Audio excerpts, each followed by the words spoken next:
नमस्कार। स्वागत है आप सभी का आपके अपने यूट्यूब चैनल टारगेट विद के में। इस क्लास के अंदर हम बात करेंगे एनसीईआरटी 10th क्लास विषय हिंदी क्षितिज भाग 2 गद्य खंड।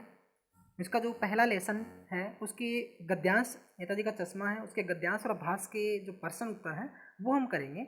इससे पहले इस लेसन की 2 वीडियो हम डाल चुके हैं, जिसके अंदर पहली वीडियो के अंदर हमने बात की थी नेताजी का चश्मा पाठ के जो लेखक हैं स्वयं प्रकाश, उनका जीवन परिचय। दूसरी वीडियो में हमने पाठ के बारे में पढ़ा था, नेताजी का चश्मा पाठ में कौन है, क्या है, कैसी उसकी कहानी है, वो सारा कुछ हम दूसरी वीडियो के अंदर पढ़ चुके हैं।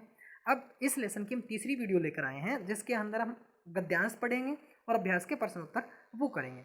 चलिए बिना किसी देरी के वीडियो शुरू करते हैं, क्लास शुरू करते हैं। अगर आपने हमारे चैनल को सब्सक्राइब नहीं किया है तो प्लीज़ सब्सक्राइब करें और ऑनलाइन क्लासेस पढ़ते रहें, देखते रहें।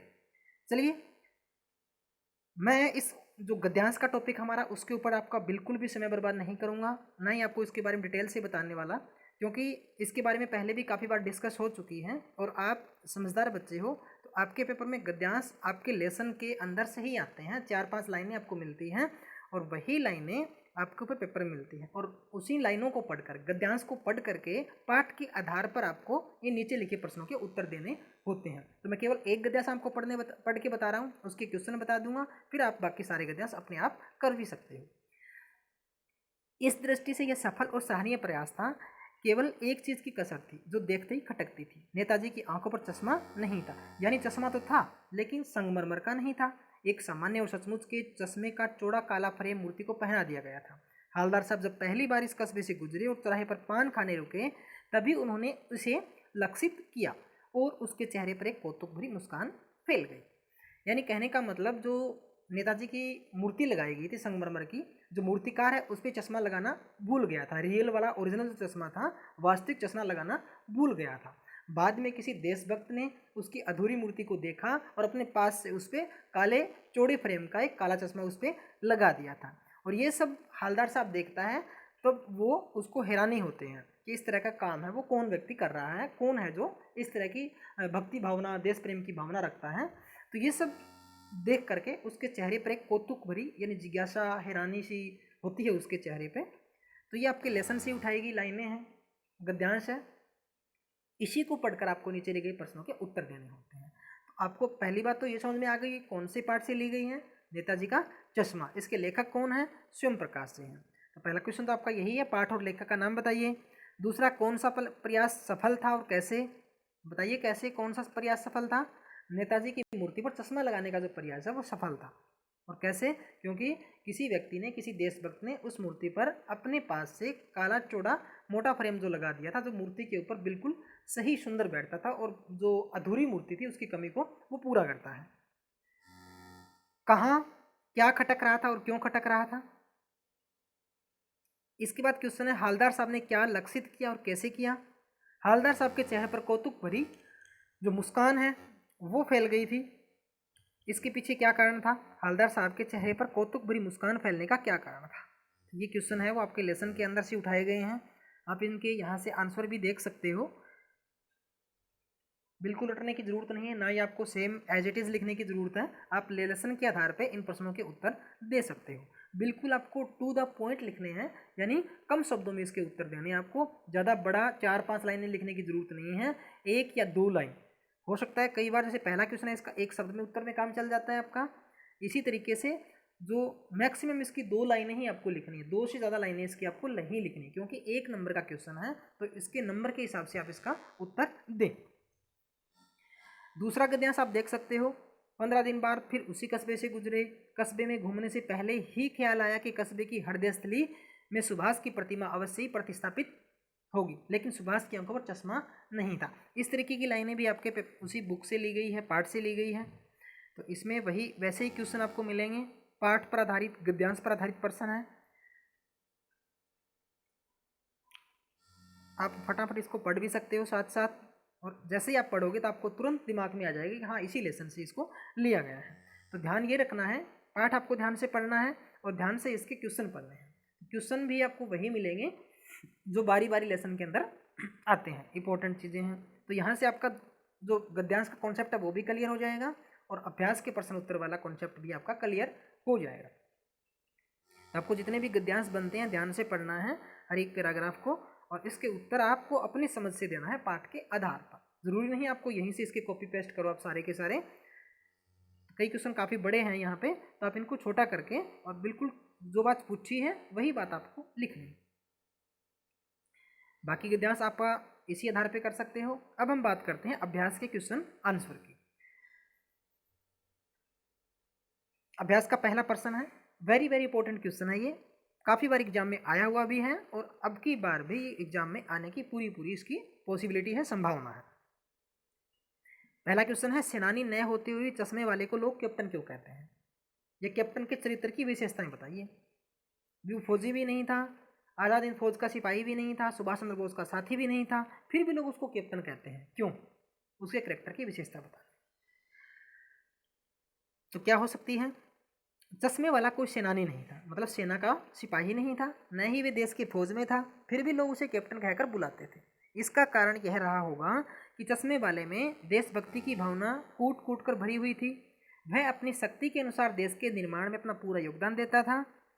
शक्ति का मतलब जिसमें उतनी ताकत थी, उसकी हैसियत थी, अपने हिसाब से वो योगदान दे रहा था। कैप्टन के कस्बे में चौराहे पर नेताजी की सुभाष चंद्र बोस की मूर्ति लगी हुई थी। मूर्तिकार उस मूर्ति का चश्मा बनाना भूल गया होगा। कैप्टन ने जब देखा तो उसे दुख हुआ। उसके मन में देश के नेताओं के प्रति सम्मान और आदर था, इसलिए जब तक जीवित रहा उसने नेताजी की मूर्ति पर चश्मा लगा कर रखा। इन लगातार उसने ये काम किया। जब भी वो उसकी मूर्ति को देखता तो उसे एहसास होता कि मूर्ति में कुछ कमी है और वो उसको पूरा करने के लिए उस पर चश्मा लगा दिया करता। उसकी इसी भावना के कारण लोग उसे कैप्टन कहते थे। दूसरा क्वेश्चन आपका, दूसरे क्वेश्चन के अंदर 3 पार्ट है। क्वेश्चन क्या है, स्टेटमेंट क्या है? हालदार साहब ने ड्राइवर को पहले चौराहे पर गाड़ी रोकने के लिए मना किया था, लेकिन बाद में तुरंत रोकने को कहा। पहले तो मना कर दिया कि गाड़ी चौराहे पर नहीं रोकनी है। अब की बार हम ना तो तस्वीर को, मूर्ति को देखेंगे क्योंकि उस पर चश्मा नहीं मिलेगा और अधूरी जो मूर्ति है वो अच्छी नहीं लगती, और दूसरा हम वहाँ पान भी नहीं खाएंगे, पान वाले के पास भी नहीं रुकेंगे। ये सब बातें मन में वो सोच रहा है। तो पहला प्रश्न क्या दिया है, हालदार साहब पहले मायूस क्यों हो गए थे? दूसरा प्रश्न, मूर्ति पर सरकंडे का चश्मा क्या उम्मीद जगाता है? और तीसरा, हालदार साहब इतनी सी बात पर भावुक क्यों? यानी उसके मन में था कि वो मूर्ति की तरफ नहीं देखेंगे और ना ही वहाँ रुककर पान खाएंगे, तब वो दिमाग में सोचते हुए इतनी बात पर मायूस क्यों हो जाते हैं। पहला प्रश्न ये था। तो हालदार साहब पहले मायूस हो गए थे क्योंकि हालदार साहब चौराहे पर लगी नेताजी की मूर्ति को बिना चश्मे के देख नहीं सकते थे, यानी अधूरी लगती थी। जब से कैप्टन मरा था किसी ने नेताजी की मूर्ति पर चश्मा नहीं लगाया था, इसलिए जब हालदार साहब कस्बे से गुजरते तो उन्होंने ड्राइवर से चौराहे पर गाड़ी रोकने के लिए मना कर दिया था, या वहाँ पे गाड़ी नहीं रोकें क्योंकि मूर्ति पर चश्मा तो नहीं मिलेगा और कैप्टन मर गया है, इसलिए उन्होंने, या उनके चेहरे पर जो मायूसी है वो आ गई थी। दूसरा प्रश्न क्या कहता है? दूसरा प्रश्न हमारा है, मूर्ति पर सरकंडे का चश्मा क्या उम्मीद जगाता है? हालदार साहब जब चौराहे से गुजरे तो न चाहते हुए उसकी नज़र नेताजी की मूर्ति पर चली गई थी। मूर्ति देखकर उन्हें आश्चर्य हुआ क्योंकि मूर्ति पर सरकंडे का चश्मा लगा हुआ था। सरकंडे का चश्मा देखकर हालदार साहब को उम्मीद हुई कि आज के बच्चे कल को देश के निर्माण में सहायक होंगे और अब उन्हें कभी भी चौराहे पर नेताजी की बिना चश्मे की मूर्ति नहीं देखनी पड़ेगी। चौराहे पर नेताजी की मूर्ति पर जो सरकंडे का चश्मा लगा हुआ था उसको देखकर नेताजी भावुक हो उठे थे। क्यों हो उठे? क्वेश्चन को ध्यान से पढ़ो कि नेताजी की जो मूर्ति है उसको देख करके या उसकी तस्वीर को देख करके जो हालदार साहब भावुक हो उठे। क्यों? चौराहे पर नेताजी की मूर्ति पर बच्चों के हाथ से बना सरकंडे का चश्मा देखकर हालदार साहब भावुक हो गए थे। पहले उन्हें लग रहा था कि अब देश की जो जनता है उसमें नेता की जो मूर्तियों के प्रति या देश के सेनानियों के प्रति, सिपाहियों के प्रति है वो आदर भाव नहीं बचा, लेकिन वो नेताजी की मूर्ति पर लगा हुआ चश्मा देखते हैं तो उनको लगता है कि अब भी हमारे देश के नौजवानों में, देश के बच्चों में, देश के हर व्यक्ति के अंदर देशभक्तों के प्रति आदर व सम्मान की भावना है। अब वहाँ पर एक सरकंडे से बना हुआ चश्मा वो देखते हैं और उस बात को देख करके ही उसकी आंखों में आंसू आ जाते हैं और नेताजी की मूर्ति को उन्होंने प्रणाम किया, उसकी आंखें नम हो जाती है वहाँ पर। आशय स्पष्ट करना है, आशय का मतलब अर्थ स्पष्ट करना है। तीसरा क्वेश्चन है, बार बार सोचते क्या होगा उस कौम को जो अपने देश की खातिर घर गृहस्थी, जीवन, जिंदगी सब कुछ छोड़ देने वालों पर हंसती है, अपने हक के बिकने के मौके ढूंढती है। मतलब इस लाइन का अर्थ बताना है आपको भी, ऐसी बात लेखक ने क्यों कही है। लेखक का उपरोक्त वाक्य से यह आशय है कि लेखक बार बार यही सोचता है कि उस देश के लोगों का क्या होगा जो अपने देश के लिए सब न्यौछावर करने वालों पर हंसती है, देश के लिए अपना घर, परिवार, जवानी, यहाँ तक कि अपने प्राण भी देने वालों पर लोग हंसते हैं, उनका मजाक उड़ाते हैं। दूसरों का मजाक उड़ाने वालों के पास जो लोग जल्दी इकट्ठा हो जाते हैं, जिससे जिससे उन्हें अपना सामान बेचने का अवसर मिल जाता है। यानी वो तरह तरह की बातें करते हैं, उनको देश के लोगों से, देश के नेताओं से, देश के जो ऐसे शहीद हैं, ऐसे वीर पुरुष हैं, जो योद्धा हैं जिन्होंने देश को आज़ाद करवाया, देश के लिए बहुत कुछ किया, उनके प्रति उनके मन में कोई आदर भाव नहीं है। अगला प्रश्न चौथा इंपॉर्टेंट भी है, पान वाले का रेखा चित्र स्पष्ट करें, या पान वाले के चरित्र की किन्हीं दो विशेषताओं का वर्णन करें। तो दो पूछिए, आपको तीन लिखनी है, इसकी कम से कम 3-4 आपको विशेषताएं पता होनी चाहिए। तो पान वाले की दुकान चौराहे पर नेता की मूर्ति के सामने थी। पान वाले का रंग काला था, शरीर से मोटा था, उसकी आंखें हंसती हुई सी, यानी चेहरे पे हंसी के भाव रहते थे। उसकी तोंद निकली हुई थी, तोंद का मतलब उसका पेट है वो काफ़ी मोटा था, बड़ा हुआ पेट था, काफ़ी बड़ा पेट था उसका, तोंद का मतलब पेट। जब वह किसी बात पर हंसता तो उसकी तोंद गेंद की तरह ऊपर नीचे हिलती, यानी इतनी उसकी बड़ी भारी काया थी, इसका पेट इतना मोटा था कि जब वो हिलता या हंसता तब जोर जोर से उसका पेट है वो ऊपर नीचे गेंद की तरह हिलता। स्वभाव से खुश मिजाज था, बार बार पान खाने से उसके दांत लाल पीले काले हो गए थे, यानी पान बेचता भी था और चबाता भी रहता था, इसलिए उसके दांत है वो काले हो गए थे। वह कोई भी बात कहने से पहले मुंह में रखे पान को नीचे की ओर थूकता, यह उसकी आदत भी बन चुकी थी। पान वाले के पास हर किसी की पूरी जानकारी रहती, जिसे वह बड़े रसीले अंदाज से दूसरों के सामने प्रस्तुत करता था। वह मन का अच्छा था, इसीलिए कैप्टन की मृत्यु की खबर सुनाते समय उसकी आंखों में उदासी के भाव प्रकट हो गई, या उसकी आंखें वो छलक गई प्रकार से। 5वां प्रश्न इंपॉर्टेंट है काफी भाई, वो लंगड़ा क्या जाएगा फौज में, पागल है पागल। ये लाइन पान वाला कहता है जब हालदार साहब उसको पूछता है कि कैप्टन कौन है, चश्मा कौन लगाता है, क्या वो देश का कोई सिपाही है क्या, ऐसी बात पूछता है, तब पान वाला हालदार साहब को कहता है कि वो लंगड़ा क्या जाएगा फौज में, पागल है पागल। यानी पान वाला कैप्टन है वो लंगड़ा आदमी है, उसकी वेशभूषा को देख करके पान वाला उसका मजाक उड़ाता है कि वो तो लंगड़ा है, वो क्या जाएगा फौज में, पागल है पागल, उसे देश की सेवा से कोई मतलब नहीं, वो देश की सेवा कैसे कर सकता है, लंगड़ा है। हालदार साहब के मन में नेताजी की मूर्ति पर चश्मा लगाने वाले के प्रति आदर था, जिस व्यक्ति ने चश्मा लगाया है बड़ा देशभक्त व्यक्ति है, उसके मन में देशभक्ति की भावना है।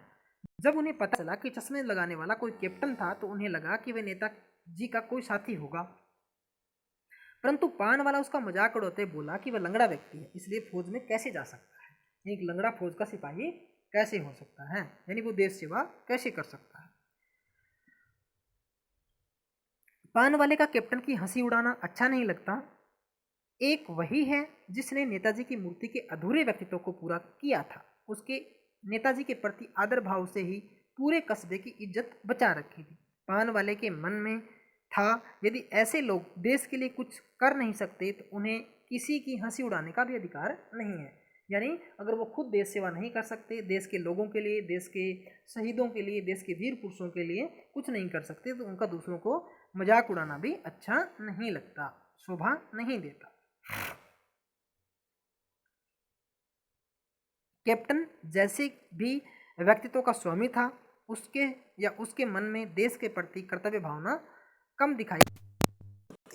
पान वाले को कैप्टन की हंसी नहीं उड़ानी चाहिए थी, यानी ये मन ही मन वो बात सोचता है। हवलदार साहब कहता है कैप्टन के प्रति जो पान वाले की जो भावना थी मन में वो अच्छी नहीं थी। छठा प्रश्न है, निम्नलिखित वाक्य पात्रों की कौन सी विशेषता की ओर संकेत करते हैं। हालदार साहब हमेशा चौराहे पर रुकते और नेताजी को निहारते, यानी जब वो चौराहे पर रुकते और नेताजी को देखते तो ये उनकी कौन सी विशेषता प्रकट होती है। हालदार साहब का चौराहे पर रुक जाना, रुककर नेता की मूर्ति को निहारने से पता चलता है कि उसके मन में देश के नेताओं के प्रति आदर और सम्मान की भावना थी। नेताजी की मूर्ति उन्हें देश के निर्माण में सहयोग देने के लिए प्रेरित करती थी। इससे उसकी देशभक्ति की भावना का पता चलता है। पान वाला उदास हो गया। उसने पीछे मुड़कर मुंह का पान थूका और झुकाकर अपनी धोती के सिरे से आंखें पोंछता हुआ बोला, साहब कैप्टन मर गया। यानी जब हवलदार साहब कैप्टन के बारे में बात करते हैं कि मूर्ति पर चश्मा नहीं है आज, तो पान वाला कहता है तो उसकी आंखें नम हो जाती है और नम आंखों से वो कहता है कि साहब कैप्टन तो मर गया। और ये सब बात कहते कहते उसके मन में जो भावनाएं थी वो देशभक्ति के, उस कैप्टन के प्रति आदर की भावनाएं वो दर्शाती है। उसने देश के प्रति या देश के शहीदों के प्रति सम्मान दिखाया है, उसके प्रति भी लोगों के मन में आदर भावना है। अगला प्रश्न है, कैप्टन बार बार मूर्ति पर चश्मा लगा, इससे क्या विशेषता प्रकट होती है, क्या भाव दिखाई देते हैं? चौराहे पर लगी नेताजी की मूर्ति का मूर्तिकार चश्मा बनाना भूल गया, यानी उसका ओरिजिनल चश्मा वास्तविक चश्मा बनाना भूल गया था। बिना चश्मे वाली मूर्ति कैप्टन को बहुत आहत करती थी। आहत का मतलब उसको दुख पहुंचाती थी, इसीलिए वह मूर्ति पर अपने पास से चश्मा लगा देता। जब भी मूर्ति पर से चश्मा उतारा जाता वह उसी समय मूर्ति पर दूसरा चश्मा लगा देता था। इससे पता चलता है कि कैप्टन में देश और देश के नेताओं के प्रति आदर और सम्मान की भावना थी।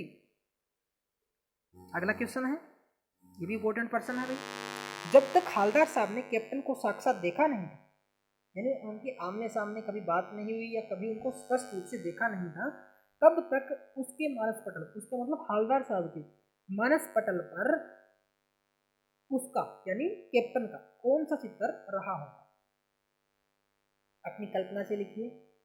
यानी ये बात पाठ में इसका कहीं जिक्र नहीं है कि हवलदार साहब ने कैप्टन के बारे में क्या सोचा होगा शुरू में, जब उसको पता नहीं था कि वो कौन व्यक्ति है, लेकिन आपको कल्पना करनी है इस पाठ के आधार पे, कैप्टन के आधार पे, पान वाले के हिसाब से। यानी जब क्लास में पूरी कहानी पढ़ी तो इस घटना के हिसाब से आपको ये अनुमान लगाना है कि हवलदार साहब के मन में आरंभ में कैप्टन के प्रति कैसी भावना, किस प्रकार का चित्र रहा होगा, वो कैसे रखते। तो हवलदार साहब कैप्टन को साक्षात देखा नहीं था, तब तक वे सोचते थे कैप्टन एक गोपदार व्यक्ति होगा, उसके मस्तिष्क पर पटल पर गठीले बदन के रूप में पुरुष की एक छवि अंकित होगी, जिसकी मूछें बड़ी बड़ी होगी, उसकी चाल में फौजी जैसी मजबूती और ठहराव होगा, चेहरे पर तेज था, उसका पूरा व्यक्तित्व ऐसा था जैसे देखकर दूसरा व्यक्ति प्रभावित हुए बिना नहीं रहता। इस तरह हवलदार साहब के दिल और दिमाग में फौजी की तस्वीर अंकित थी। यानी जब तक उसने उसको आमने सामने देखा नहीं था तब तक बिल्कुल एक फौजी की तरह मजबूत शरीर वाला व्यक्ति उसके मानस पटल पर छाया हुआ था। 8वां प्रश्न एग्जाम की दृष्टि से इंपॉर्टेंट नहीं है, फिर भी आप इसको जब भी आपको टाइम हो तो आप इसको अपने स्तर पर इसको प्रश्न को करना और अपने तरफ से इसका उत्तर देना है। बिल्कुल आपको नकल नहीं करनी, बिल्कुल किसी का सहयोग नहीं लेना, सिर्फ अपने दिमाग से इसका आपको आंसर ढूंढना है। कस्बों, शहरों, महानगरों के चौराहों पर किसी न किसी क्षेत्र के प्रसिद्ध व्यक्ति की मूर्ति लगाने का प्रचलन सा है। नहीं, हम देखते हैं शहरों के अंदर आपका चौराहों के ऊपर बड़े बड़े नेताओं की, शहीदों की मूर्ति लगाने का एक प्रचलन आम धारणा बन गई है, जहाँ भी देखते हैं लगा देते हैं। अब क्वेश्चन क्या है, इस तरह की मूर्ति लगाने का क्या उद्देश्य है? यानी आपके आसपास किस चौराहे पर मूर्ति लगाई है तो आपको कल्पना करनी है कि ये मूर्ति लगाने के पीछे उसका उद्देश्य क्या, किसकी मूर्ति और क्यों लगाई है। दूसरा प्रश्न, आप अपने इलाके के चौराहे पर किस व्यक्ति की मूर्ति स्थापित करवाना चाहोगे और क्यों? अगर आपके आसपास किस चौराहे पर मूर्ति नहीं है, चौक खाली है, चौराहा खाली है, तो आप किस महापुरुष की, किस व्यक्ति की मूर्ति वहां लगवाना चाहते हैं और क्यों लगवाना चाहते हैं। तीसरा प्रश्न है, उस मूर्ति के प्रति आपके और दूसरे लोगों के क्या उत्तरदायित्व होना चाहिए। अगर आप मूर्ति स्थापित करवा भी देते हो किसी चौक के ऊपर, किसी चौराहे के ऊपर, तो सबसे पहले तो आपका क्या कर्तव्य बनता है, उसके बाद में आसपास के लोगों का क्या कर्तव्य बनता है, क्या उत्तरदायित्व बनता है, क्या फर्ज बनता है कि मूर्ति के प्रति कैसा व्यवहार करें, कैसे उसकी देखरेख करें, ये सारी बातें। लास्ट क्वेश्चन है इस लेसन का, बड़ा इंपॉर्टेंट क्वेश्चन है, ये भी काफी बार पेपर में आया हुआ है, पूरा लेसन इसी क्वेश्चन के ऊपर डिपेंड करता है और आपने लेसन पढ़ा है तो ये क्वेश्चन भी कर सकते हैं। क्वेश्चन है, नेताजी का चश्मा पाठ का उद्देश्य स्पष्ट कीजिए। नेताजी का चश्मा पाठ का मूल भाव स्पष्ट करें, ये प्रश्न आपका। नेताजी का चश्मा पाठ के लेखक स्वयं प्रकाश हैं, पता है आपको, अच्छे से पता है। इस पाठ का उद्देश्य देश प्रेम का वर्णन करना है, यानी पाठ के अंदर नेताजी की मूर्ति के माध्यम से कहानी बनाई गई है। उसके माध्यम से जो लेखक का परम उद्देश्य क्या है, देश के प्रति या लोगों के मन में देश प्रेम की भावना पैदा करना है। देश का निर्माण कोई अकेला नहीं कर सकता, या न ही कोई देश प्रेम की भावना रख सकता। देश के प्रति सभी लोगों का एक से अधिकार है और सब लोग मिल करके इसकी रक्षा करते हैं और सभी लोगों का इस पे दायित्व बनता है, फर्ज बनता है कि हम देश की रक्षा करें, देशभक्ति दिखाएं, देशभक्ति का परिचय। जब तक देश का निर्माण होता है उसमें कुछ नाम प्रसिद्ध हो जाते हैं, कुछ नाम गुमनामी के अंधेरे में खो जाते हैं। जरूरी नहीं आपका नाम अखबारों में आए, आप इसको संतोष के भाव से फील कर सकते हैं। अगर आपने उस देश के लिए अच्छा किया है तो आप इसको एक प्रकार से आपको आत्म संतुष्टि है वो जरूर होगी कि हाँ मैंने अच्छा काम किया है, और ये सब काम करके आपको बहुत ज़्यादा संतुष्टि होगी। इस पाठ में भी देखा है आपने, इस पाठ में कैप्टन बिल्कुल साधारण व्यक्ति है, बिल्कुल आम गरीब व्यक्ति है, उसकी कहीं कोई खबर नहीं छपी अखबार के अंदर, कहीं उसका नाम नहीं आया, फिर भी उस व्यक्ति को नेताजी की मूर्ति पर चश्मा लगाने का जो काम है वो किसी ने दिया भी नहीं था उसको। उसने अपने मन से देश के एक नेता के प्रति, एक देश के सिपाही के प्रति आदर भाव रखते हुए एक उसको सम्मान के स्वरूप उन्होंने अपना ये काम जो है वो किया था।